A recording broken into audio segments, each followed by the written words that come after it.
I looked down at the ground and I saw a bottle top. And all of a sudden I realized that somebody had passed by there. And then, I'm not sure I thought much about it at the time, but it kind of made an impression on me. I can still see in my memory now that the dirty ground. It was dirty, and there was a lot of other stuff down there too. And that bottle top along with other bottle tops and things. And I remember thinking, somebody passed by here and left the faintest trace of their existence. And then I began to think about how in Scripture it says, all flesh is grass, the wind blows, the sun shines, the flower fades, the grass withers, and the place thereof shall know it no more. I thought, that's life. That's the way it is. And so Prospero's enchantments come to an end. And when his enchantments come to an end, he says this, speaking to his son. He said, you do look, or maybe speaking to Ferdinand, you do look, my son, in a moved sort, as if you were dismayed. Be cheerful, sir. Our revels are now ended. These are actors, these are the things he created through his enchantments. As I foretold you, we're all spirits and are melted into air, into thin air.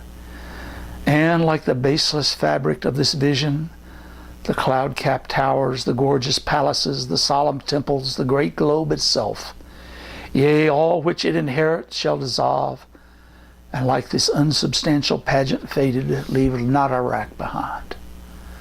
We are such stuff as dreams are made of, and our little life is rounded with a sleep.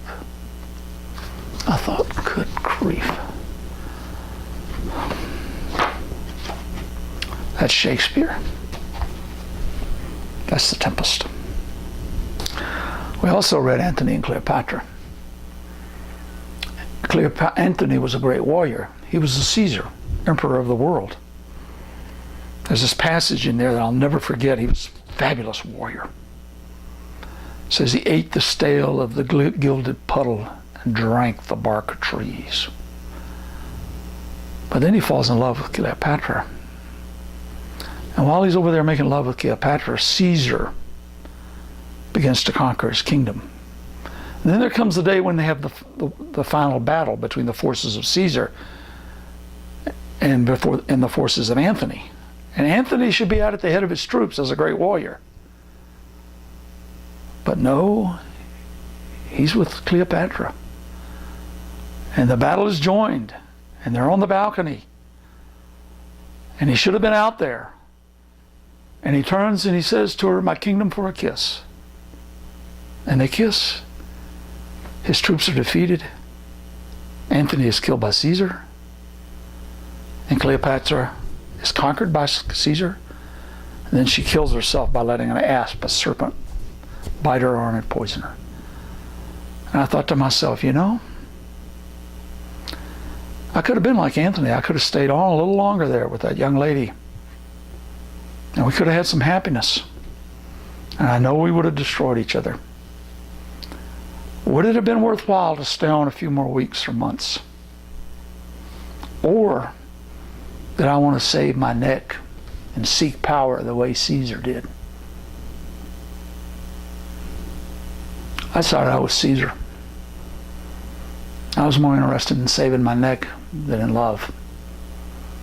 I remember reading that in those, I read these things in that class and I remember thinking, why do we not discuss these incredible issues in class?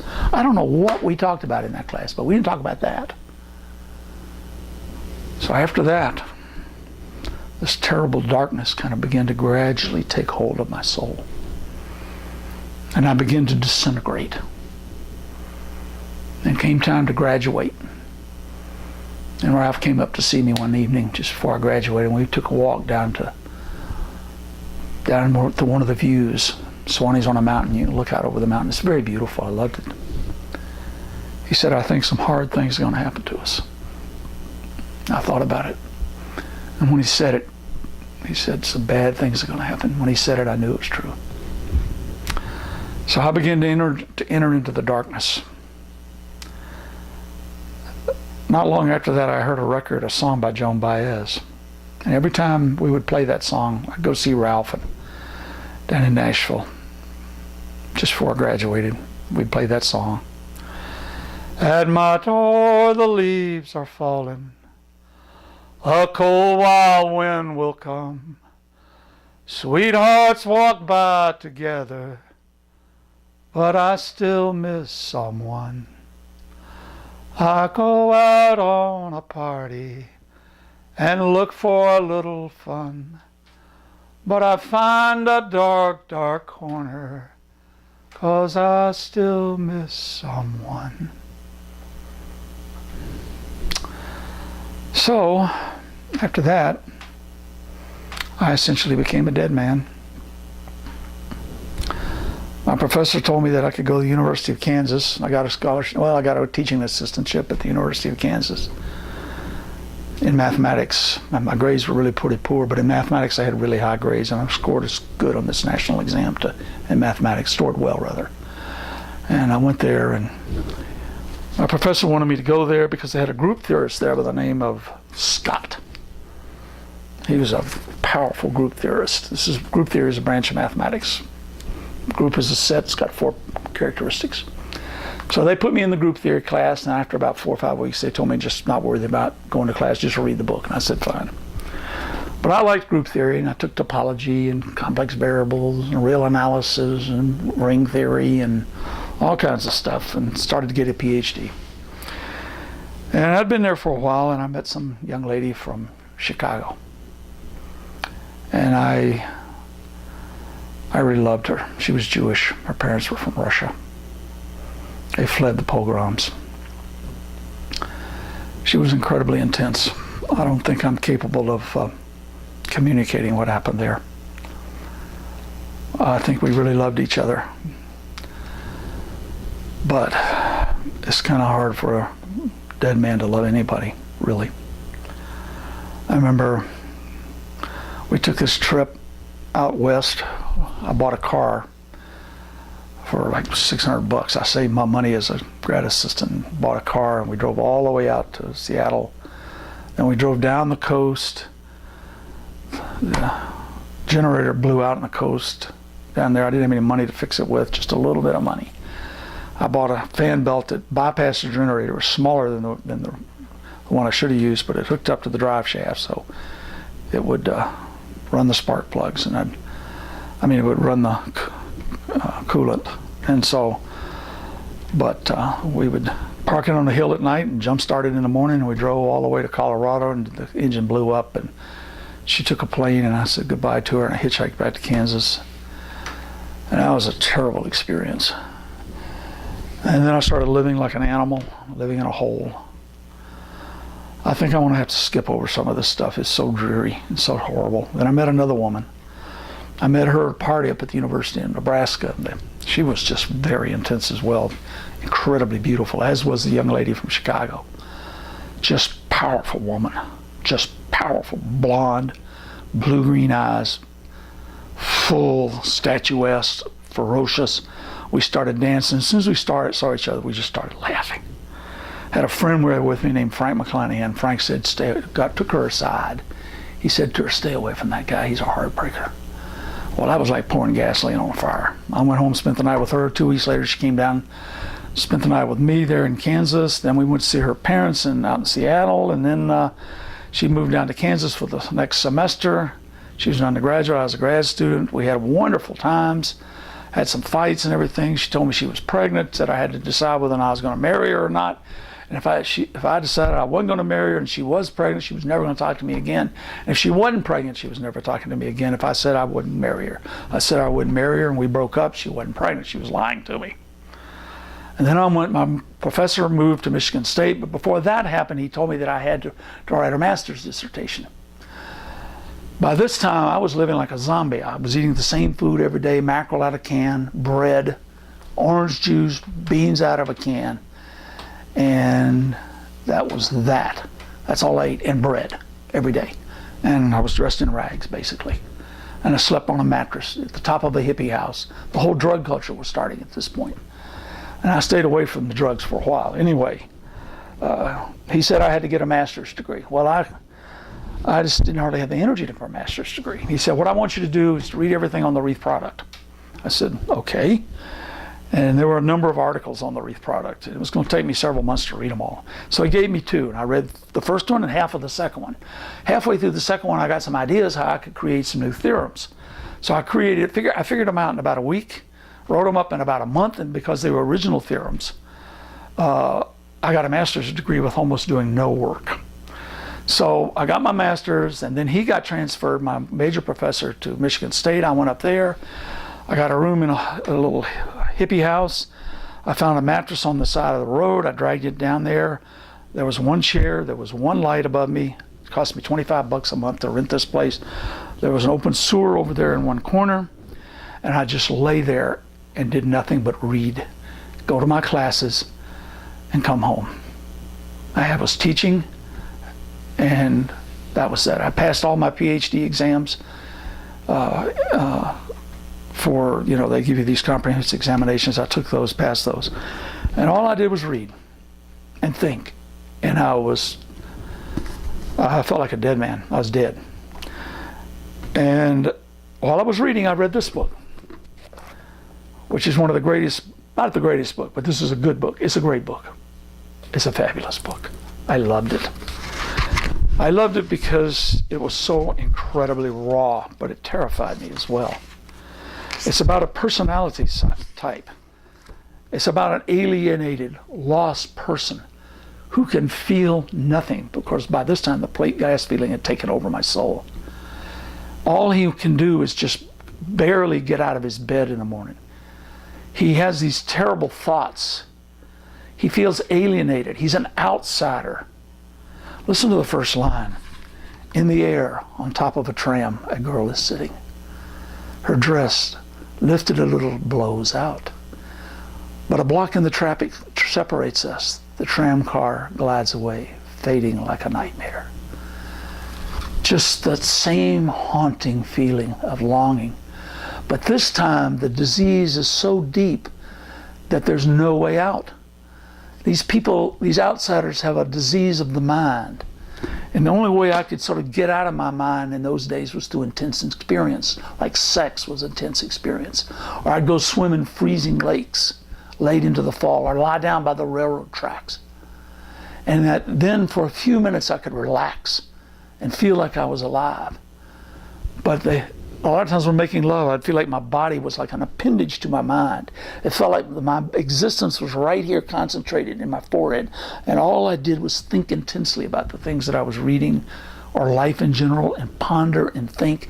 And the thing that was most frightening about the outsider is a book. And we're talking about people like Van Gogh, the great Russian dancer Nijinsky, T.E. Lawrence, otherwise as known as Lawrence of Arabia, Hemingway, and others. The things that happened to them in the end was they all came to terrible ends. Nietzsche was one of them. And I thought, I'm doomed. I'm never going to get out of here. I'm doomed. And so this young lady that I had been with, whose name was Ramona, had told me that she would come back with me if I was willing to get married. And I kept thinking that I saw her on campus. And I kept thinking to myself, well, maybe the reason I feel like I'm dead is because I really love her and I can't be with her. And then another part of my brain was thinking, well, the reason you're thinking about getting married here is because you're not going to get out of this basement. And at that point, remember I mentioned how back when I was in college that I would decided that people were socially constructed. Well, one result of that is there's no truth. Truth is just however you happen to get built up or made. And therefore, here I am trying to figure out the truth. What should I do? What is the truth? I mean, if I knew the truth, I could be like Kirilov and not do it anyway, just do the lie. But I couldn't even figure out the truth. So I decided to marry her. And we got married, and we were pretty happy for a while. We moved into Spartan Village. We lied our way in, said that we were married when we weren't. But we got married. We were happy for a while. Then one weekend, we went down to the University of Chicago. One of my friends from graduate school in Kansas was a guy named Schiefelbusch. He was there getting his PhD in mathematics at the University of Chicago. And Mona's old boyfriend was there also. He was an undergraduate at the University of Chicago. And we went down to pay them a visit, and we all got stoned together. But while I was there, I met this guy. By this time, the rumblings were happening on the Vietnam War. I met this guy that started telling me about the Vietnam War, and I said, well, what's going on? He says, well, we're just dropping jelly gasoline on people over there in Vietnam. There's no way we can win this war. It's all about imperialism. It's about resources. It's about dominating the world, and all this stuff about democracy is just rubbish and baloney. And I said, okay. And then the conversation continued on, and I sort of gradually moved the subject around to my sort of testing out some of my psychological theories. And I said, where are you from? He was from Arkansas. And I said, tell me. I found out a little bit about his family. And then I discovered that he hated his old man. So I thought to myself, well, this is a no-brainer. This guy hates his old man. And he's transferred his hatred of his dad onto the government. He hates everybody in authority. And that's why he thinks that the government is evil. I also asked him, I said, what should we do about it? And he says, well, we just need to blow up a few things and they'll wake up. He said, they're not going to wake up unless we blow up some things. I said, okay. So I thought, well, that's what we have here. This guy's a maladjusted person. He acted and looked like an outsider to me, frankly. And he hates his dad and he hates the government, and that's why he's doing it. But then I thought a second later, and I thought, well, maybe the fact that he hates his dad gives him the perspective, and he knows that his dad was an oppressor, which from what he said his dad was. Maybe knowing that his dad was an oppressor and experiencing the oppression gives him the perspective he needs to recognize oppression when he sees it. And so I thought, well, what is the truth? So I decided I was going to try to find out about this war in Vietnam. So I started reading ferociously.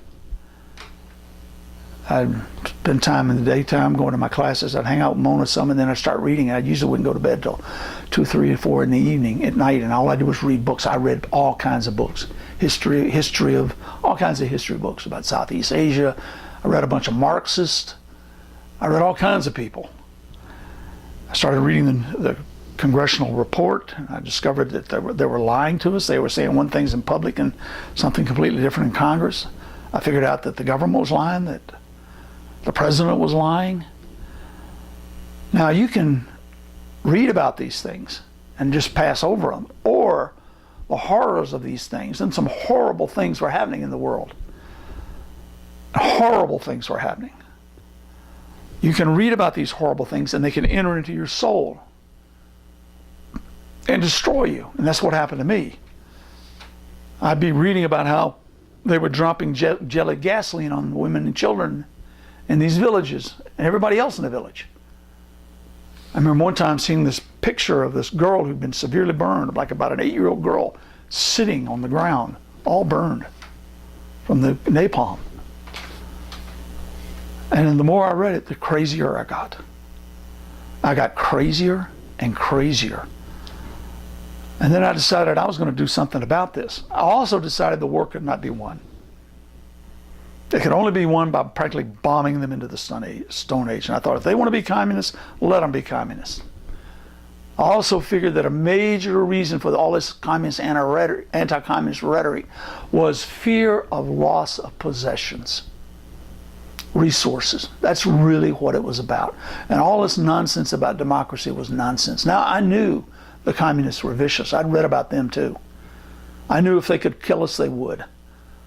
But I thought, if some little country over there in Southeast Asia, if they can't defend themselves, if the South can't beat the North with all the military hardware we give them, if we've got to send hundreds of thousands of troops over there to fight that war for them, if they don't want to win their own war, then let them lose their own war. And even beyond that, there was this sense of moral outrage that we defoliate hundreds and hundreds of thousands of acres and Agent Orange and leave chemicals in the soil that would produce birth defects for generations. And so I could join the New University conference. And I remember one time I was making a speech on the steps of the library about it. I remember they were filming me there from the police administration building. I looked up and saw the cameras on me, and they were filming me. And I participated in the March on Washington. And then at one point, one of my old girlfriends called me up. By this time, I was practically ballistic. She said, let's get together. And I went to get together with her and just had this intense orgy. That happened several times. Then I started having images of cosmic doom. These were very intense. Then I participated in the March on Washington. I was one of the sort of guys that sort of, I don't know what you call them. I was involved in sort of crowd control or something. It was a mess. And then I decided I was going to do something about it. It's probably going to be violent. And that Dostoevsky reading that I had back when I was an undergraduate, where the guys were holding up their pistols about to shoot each other, and I made the decision that I was going to follow the route of intense experience. One of the decisions from that was that whatever lies before me, I'm going to do it. So I saw no way to get involved in this heavy duty into the anti-war movement. And I knew my wife would never go along with it. And she left and took a trip to England with her sister. I went to see my brother. I remember I was driving through the night one time in the car, and I realized that I was going to break up with my wife because she couldn't do this. I was dropping out of graduate school. I dropped out of graduate school already. I was probably going to get involved in things that were going to be violent. I saw it coming, and all of a sudden it dawned on me that it was going to break my mother's heart if I did that. And then for the second time since my childhood, I just started crying.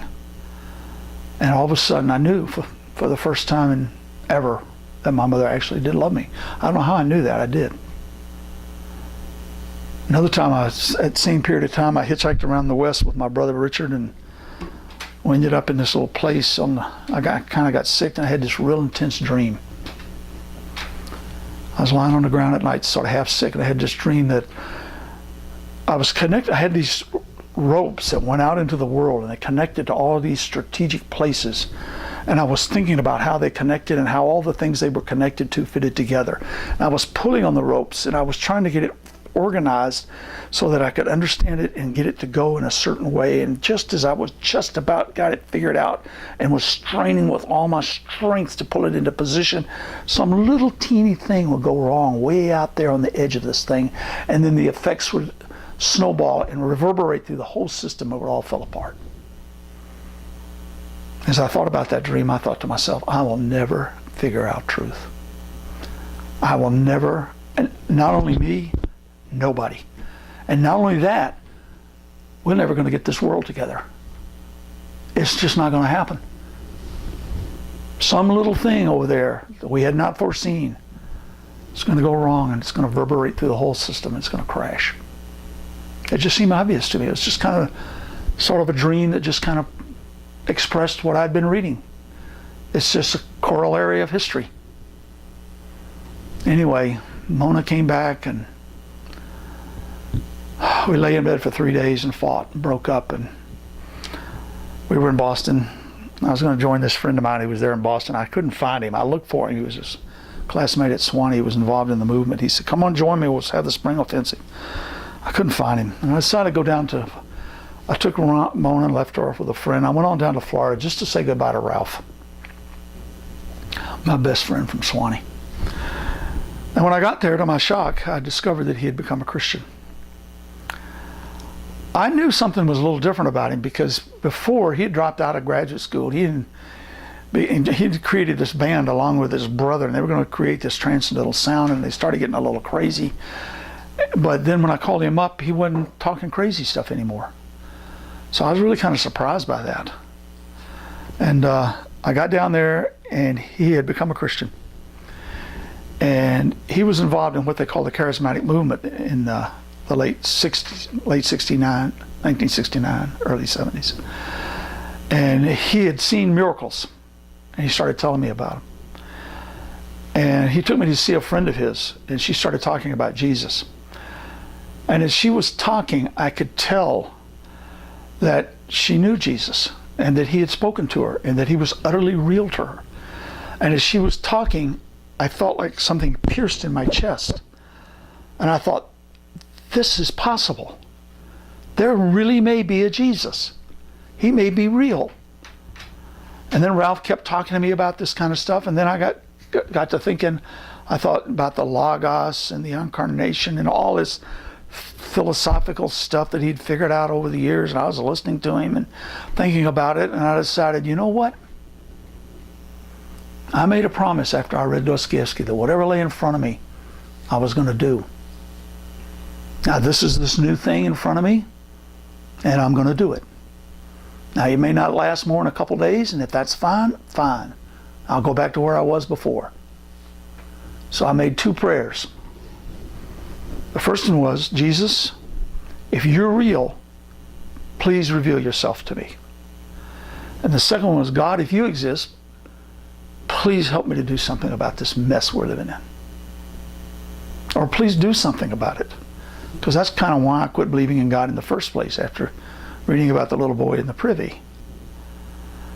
So I went to bed that night after making those prayers, and that night I had a horrible dream that some evil thing had latched onto my neck. And I woke up the next day. I had a Charlie horse in my neck. I couldn't bend my neck, and it just hurt horribly. And also, not only that, I felt like I was in some kind of a force field. I had this intense sensations of evil all around me. I'd already been experiencing evil, like when I saw that little girl who was burned. And I'd had a vision of evil at one time when I was wandering down an interstate. But this evil was right now much more real, very palpable, very powerful. And it was terrifying. I thought I was going crazy. I told Ralph about it. He was kind of in the same state. So he says, well, look, I've got a friend of mine down in Orlando. We were in Jacksonville at the time. So let's go down and see my friend in Orlando. He's an architect. He was miraculously healed after an automobile accident. We'll get him to pray. He's an exorcist. We'll get him to pray against the evil force. I said, fine, let's go down there and see him. So we went down there, and he laid his hands on me, and he began to cast these evil spirits out of me.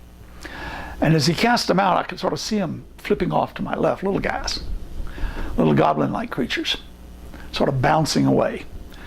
And then, all of a sudden, I sort of begin to feel this impending, fiery power. And I look up, and I see God like a blazing, raging fire. And I leap to my feet, and I shake my fist, and I roar out in some unknown language or tongue. And I see that God, in a flash, with the radiance of his presence, is going to destroy the world. And I look to my left, and I see the whole world filled with evil. And I know in an instant that God is going to destroy the world. And then I see he's going to destroy me, and I fall on my face. Well, after that little encounter, I thought to myself, God exists. So I called up my old friend Chief Bush at the University of Chicago. I said, I found the truth. Because, that's what I thought I'd done. I'd finally found the truth. God exists. Well, it turned out he'd already become a Christian. Then I called up my cousin B.E., who was getting a PhD at the University of Massachusetts, in Amherst, Massachusetts, and told him about it. No, he called me up. And the reason he called me up was I called up my brother Jack and told him that I'd found God and that he needed to come down here and get prayed for exorcism. And so Jack called up B.E., who was getting a PhD in psychology. He thought maybe B.E. could help out since he figured I was crazy. And B.E. talked to several of his professors, and they all said the same thing, namely that I was doomed, which is something that I'd already pretty much previously had agreed with by reading this old boy, Colin Wilson. So I talked to B.E. as well, and B.E. told the professors that I was the most ripped up person he'd ever known. So they all pretty much, except maybe for Bush, decided I was doomed. So for about 8 or 10 days, I was a little nuts and kind of rabid, speaking in tongues, and then after about 8 or 10 days, I kind of began to think. clearly. I thought to myself, whoa, this is no big deal. This is very easy to explain. All you do, take some hard-headed, sensitive kid, preach hellfire and damnation to him, turn his superego, to use the Freudian term, into a massive guilt trip, tell him that God is fire and that he's watching every little move you make, and if you mess up, he's going to send you to hell. Tell him that he can't dance, that he can't have a drink, that he better never say a cuss word. Never tell him that you love him. Spank him, slap him around well, work his butt off, send him off out into the world. And then after he gets there, he does every sinful thing you can think of, violates every bit of everything in his conscience over and over again. And then finally, after doing this for a while, somebody lays hands on him, and it's a trigger for a massive load of guilt to explode into his mind, accumulated, created in his childhood, and then violated in his adolescence and young adulthood, to explode into his mind as a vision of God about to destroy the world, which is a complete fantasy. And it was just an illusion or hallucination. That seemed like a really good explanation to me. At the same time, however,